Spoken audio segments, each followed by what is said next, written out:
You might have heard the saying, "What it makes, it can unmake," and this holds a profound truth about our lives. If your current situation isn't what you desire, it's not a roadblock, it's a sign that you can reshape your path. The things happening in your life right now are like echoes from yesterday, shaped by your thoughts and actions, whether you were aware of them or not. If you're not happy with where you are or you feel the need to fix something, here's the fascinating part.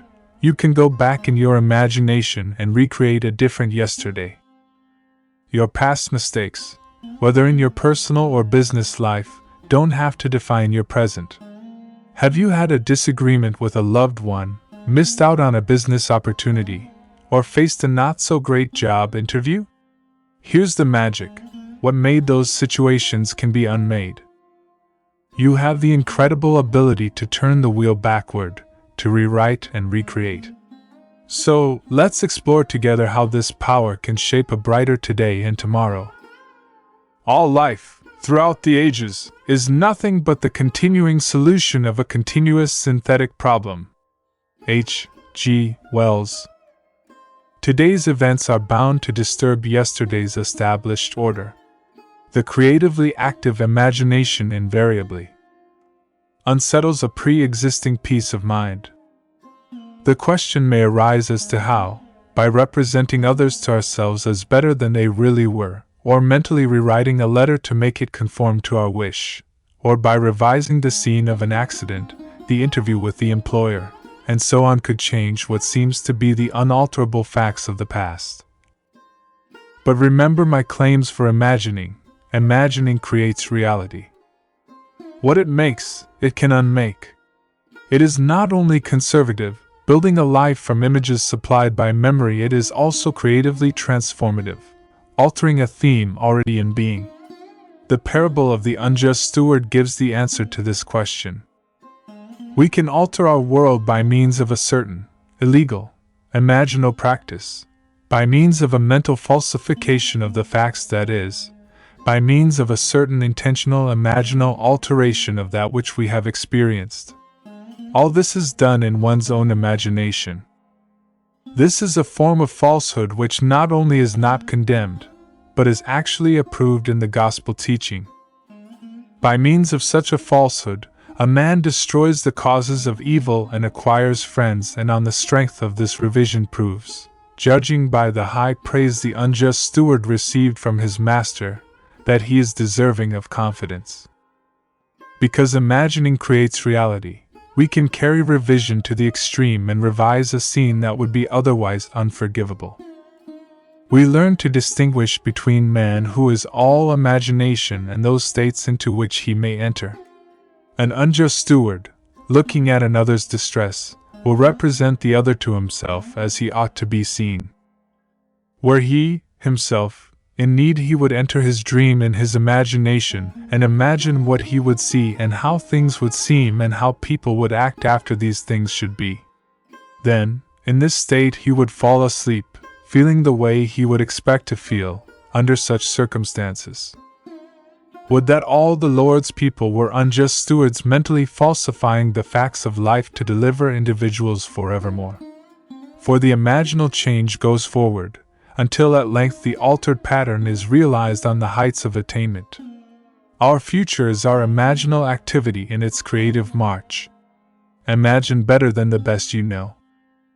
To revise the past is to reconstruct it with new content. Man should daily relive the day as he wished he had lived it, revising the scenes to make them conform to his ideals.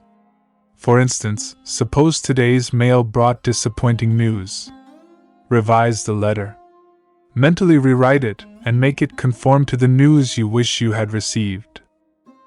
Then, in imagination, read the revised letter over and over again, and this will arouse the feeling of naturalness. And imaginal acts become facts as soon as we feel natural in the act. This is the essence of revision, and revision results in repeal. This is exactly what FB did. Late in July, I wrote to a real estate agent of my desire to sell a piece of land which had been a financial burden to me. His negative reply listed all the reasons why sales were at a standstill in that area, and he forecast a bleak period of waiting until after the first of the year.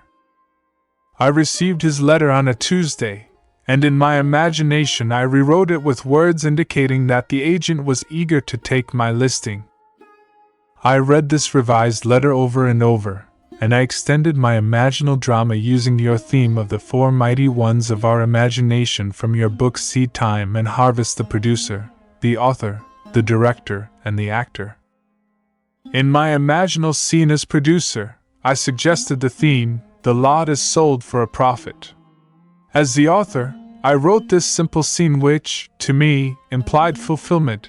Standing in the real estate office, I extended my hand to the agent and said, "Thank you, sir," and he replied, "It was a pleasure doing business with you." As director, I rehearsed myself as actor until that scene was vividly real and I felt the relief which would be mine if the burden were really lifted. 3 days later, the agent I had originally written phoned me saying he had a deposit for my lot at the price I had specified. I signed the papers in his office the next day, extended my hand and said, "Thank you, sir." The agent replied, "It was a pleasure doing business with you." 5 days after I had constructed and enacted an imaginal scene, it became a physical reality and was played word for word just as I had heard it in my imagination. The feeling of relief and joy came not so much from selling the property but from the incontrovertible proof that my imagined drama worked. If the thing accomplished were all, how futile! But FB discovered a power within himself that can consciously create circumstances. By mentally falsifying the facts of life, man moves from passive reaction to active creation.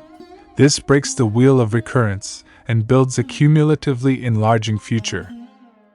If man does not always create in the full sense of the word, it is because he is not faithful to his vision, or else he thinks of what he wants rather than from his wish fulfilled. Man is such an extraordinary synthesis, partly tied by his senses, and partly free to dream that his internal conflicts are perennial. The state of conflict in the individual is expressed in society. Life is a romantic adventure. To live creatively, imagining novel solutions to ever more complex problems is far nobler than to restrain or kill out desire. All that is desired can be imagined into existence. As John Bunyan said, "Will you be in a dream and yet not sleep?" Try to revise your day every night before falling asleep. Try to visualize clearly and enter into the revised scene which would be the imaginal solution of your problem. The revised imaginal structure may have a great influence on others, but that is not your concern. It is our wish and our blessing that things that you never thought possible will happen to you.